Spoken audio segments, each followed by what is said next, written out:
everybody, and welcome to another board game review and gameplay demo. Today's game comes to us courtesy of Genius Games, one of my favorite companies. They do a lot of really heavy scientific-based games, such as linkage and peptide, ion, and covalence, and all of these other things. The game that I'm going to be talking about today is called Virus, an infectious card game. Now, as the name may imply, we're going to be dealing with viruses, and this particular game will be on Kickstarter on July 12th. This is a preview copy that I'm playing with, but I really wanted to share it with you guys because it is awesome. It's a really fun sort of back to basic mechanics style card game. There isn't a lot of real scientific knowledge in the game that you need to appreciate in order to enjoy the game. It's just a for fun, simple mechanic type card game. The idea is that you're just trying to collect points. You've got a set collection mechanic, you also have just straight up point mechanics, and there are also cards that decrease your points at the end of the game as well. And it's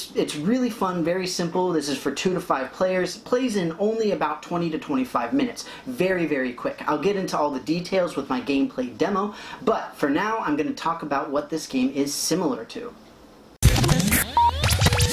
As far as similarities are concerned, there were 2 major ones that I wanted to mention, and one relatively minor one I wanted to mention as well. The first one, the first major one, is Libertalia. In Libertalia, you have a hand of cards that you are picking from that represent different roles, different powers that you can use, and everybody plays them simultaneously. You flip them over, and then they're put in order of rank. In Virus, you have a very similar mechanic where everybody is starting from the same hand of 6 cards. They're just numbered 1 through 6, and you play down the cards, you flip them over, and then you take your action, which is to take a card from a collective pot. Very, very similar. It's not as complex as Libertalia if you've played Libertalia, where in Virus you don't have specific roles or powers or anything associated with the cards. It's simply to establish order, and that's it. The other major comparison I wanted to make was Sushi Go, and in that game it's very similar in terms of you are collecting points, but in that case it's sushi. In this case it's all about viruses. You've got similar things with set collection. You've also got similar things with cards that you need to collect up, and if you have the least amount, then you get negative points. You have cards that are just bad in general that give you negative points right off, and all that kind of stuff. So Sushi Go and Virus, the infectious card game, the one I'm talking about today, have very, very similar mechanics in that sense. The only thing is that Virus does not have a drafting mechanic. You're not like swapping hands back and forth and that kind of thing. You keep your own hand, right? The last one that I wanted to mention was Seven Wonders, and the main reason I wanted to mention Seven Wonders is because there is a sort of minor combative element to this. The way that it works, if 2 people play down the same card in Virus, you flip up and you have the same one, then you roll dice to see who wins. And there are certain cards that increase the ability of your virulence, that is to say, your ability to win these roll-offs, essentially. So it's a really cool, very interesting mechanic that you can build up throughout the game, and it just sort of adds an extra level of strategy, similarly to Seven Wonders, where you have the combat aspect with your neighbors throughout the game. But with that, we're going to jump right on ahead into my gameplay demo for Virus.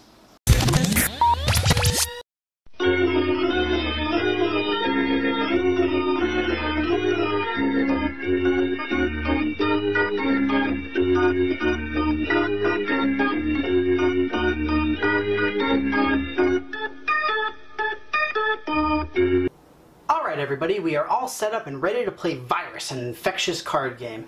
You can see that I've got it set up for 3 players, so we've got 1, 2, and 3.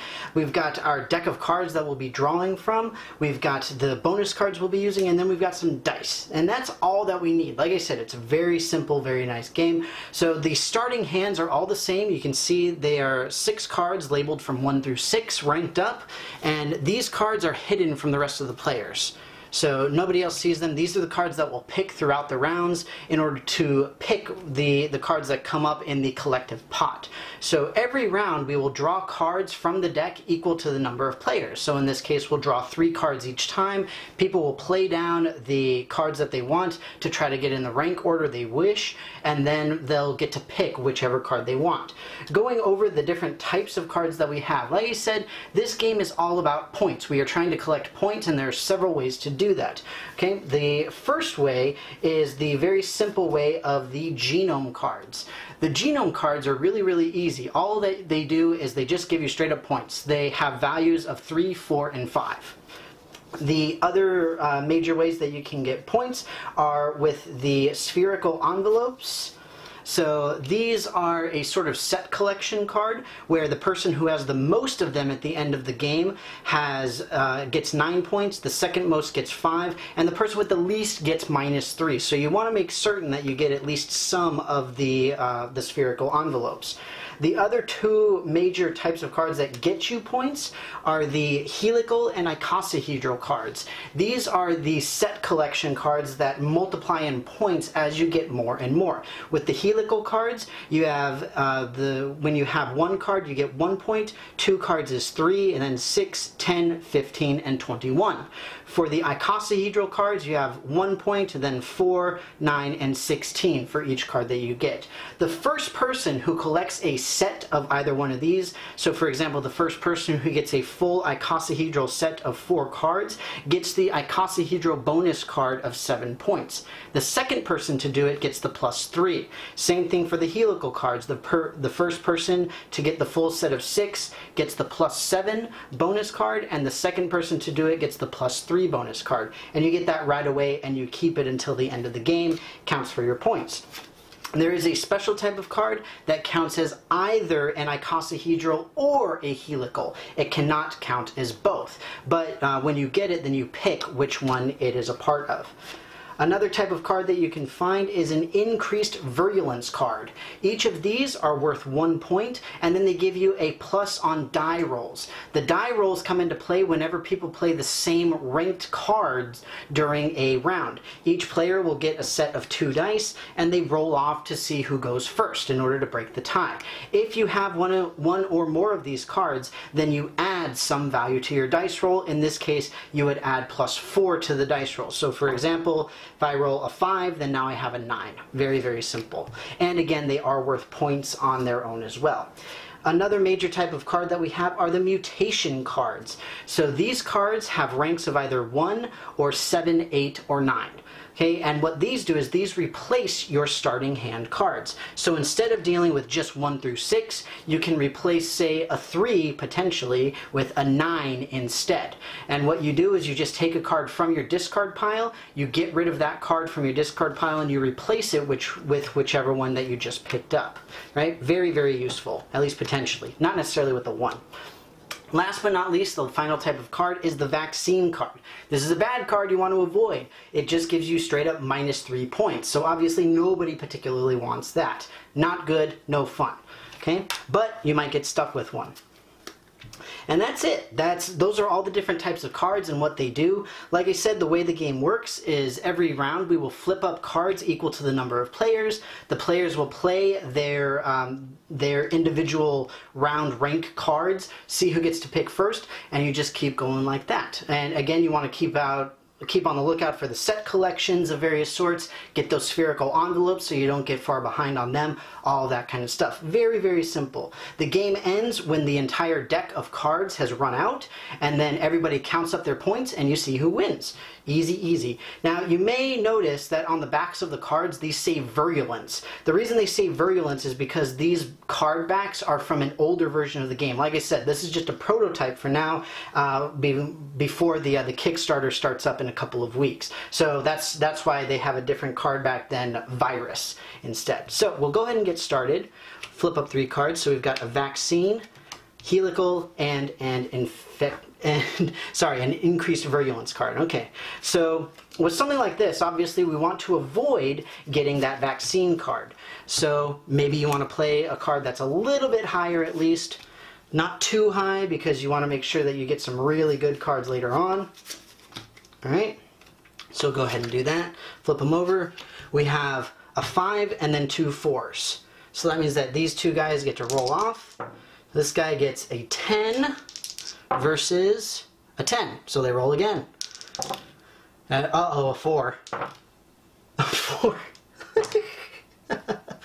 Alright, a 6 And 5. Okay, finally. So that means that this player is going to go first. So this player goes first with the highest value, and they are going to take the increased virulence card because of what they just saw. This person will go ahead and take the helical card because it doesn't give negative points, and then this person is stuck with the vaccine, unfortunately.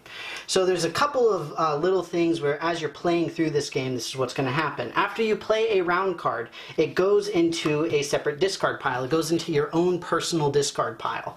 All right? That's how that works. Once your discard pile is full, once it's got all 6 cards, then you take them all back. You also have the option to pass in a round. You can elect to not play a card at all, and then you get all the cards from your discard pile back that way as well. All right, so next round, vaccine, big genome, ooh, and a giant mutation. All right, that's pretty sweet. So, this is probably one where people are going to want to go pretty big. See, I grabbed the wrong one. Maybe it's better to keep these face up. All right. Okay. So everybody flips over their card. We got 6, we got 6, and we got 6. So it's a 3-way roll-off. This person rolls first. So they have 9 plus 3, which is 12. Have 8 and 7. Okay, so it goes first, second, and third. So first, this person will take the mutation. This person will take the genome. And this person now gets stuck with the vaccine. So the cards that you take are visible to everybody. Everybody knows what you're taking. And now this person, since they got the mutation, they're going to get rid of the 5 they played last round. Goes back in the box. And now instead this 7 is in their discard pile along with this 6. So everybody cleans up and we go again. There's one of those spherical envelopes, and an icosahedral and a helical one. Alright, so everybody goes ahead and they pick their card. We'll just pick whatever's on top. Keep it quick. So flippity, dibbity, dibbity. Alright, so we got 2, 1, and 1. Roll off. Okay, that's 13. So they win because they got 13. Okay. So that means that this person goes first, and they will go ahead and take the spherical envelope because they don't want to get behind on that.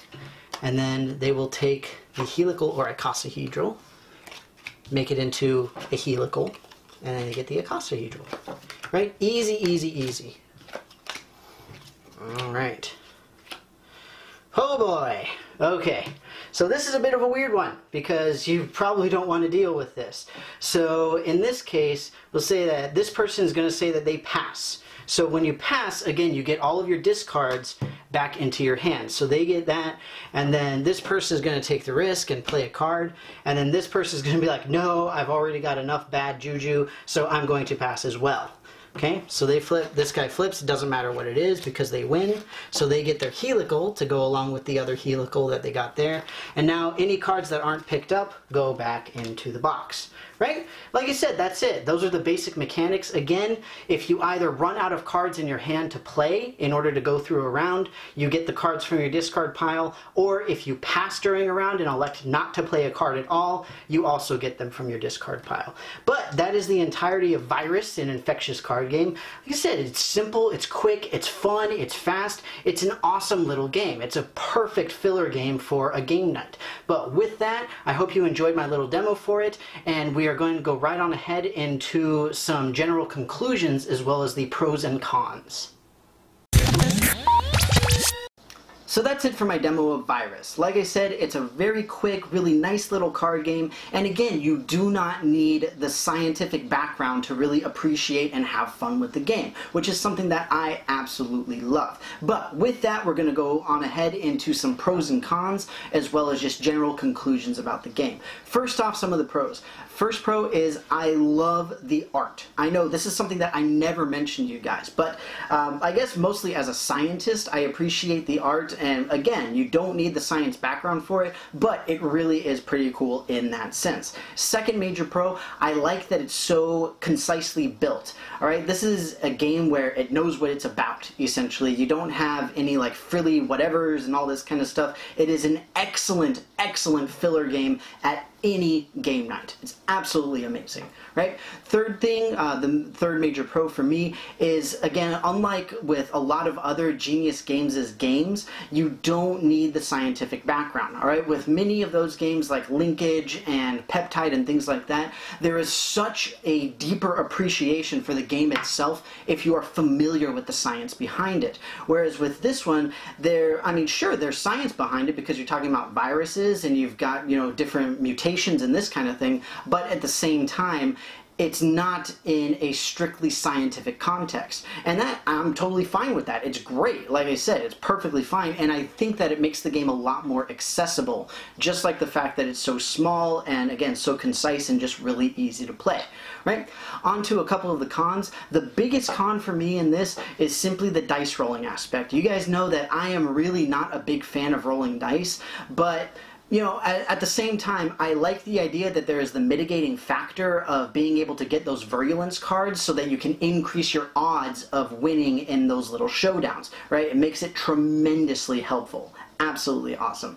Another major con is that I can still see people sort of trying to back away because it's called Virus, you know, because it has a scientific sounding name, because the art is this science stuff and all that kind of thing. Like, I've mentioned it in several of my videos before where I've had issues with that with other people, where just the theme itself, even if the theme is not very strong, you can have issues with it. But that is a very, very minor gripe, right? Overall, just some general conclusions about the game. I absolutely love it. Again, this game is going to be on Kickstarter on July 12th, so be on the lookout for it. It's a really small game. It's going to be really inexpensive. Again, it is a perfect filler game for any game night. You can play it with a lot of numbers of players, which is always great. You've got a lot of versatility in it. And again, the biggest thing for me personally is the scientific aspect is not necessary. You don't need that knowledge in order to appreciate the game. Just appreciate it for what it is, a small, quick, little fun card game. That's all it is, and it's great. It does its job wonderfully, and I absolutely love it. Make sure that you're on the lookout for the Kickstarter, and if it's past July 12th, check the description box below for the link, and I hope that you enjoyed this video. I would love to hear your guys' comments about it, what you think, anything else that you'd like to see me review as well. But with that, thank you so very much for being here, and I will see you next time.